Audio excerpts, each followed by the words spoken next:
ka na daw. Baliwag France State.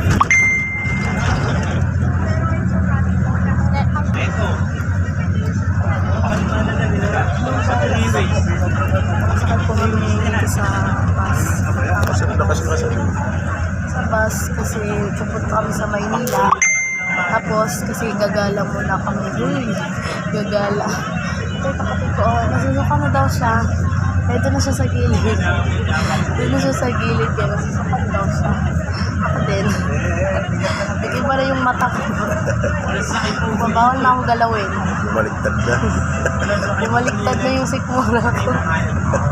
Nagsisisi kasi, hindi kasi siya kumuha na sulping kanina eh. Kumuha siya ng sulpong kanina eh. Sabi meron. Wala eh. Bubulsa na lang namin. Kala namin sanay na kami. Sinabi ko na nga sa inyo. Andito na siya. Andito na siya. Oh, andito na siya. Hindi ako Nilolunok ko na lang. Mayabang. malapit na masuka.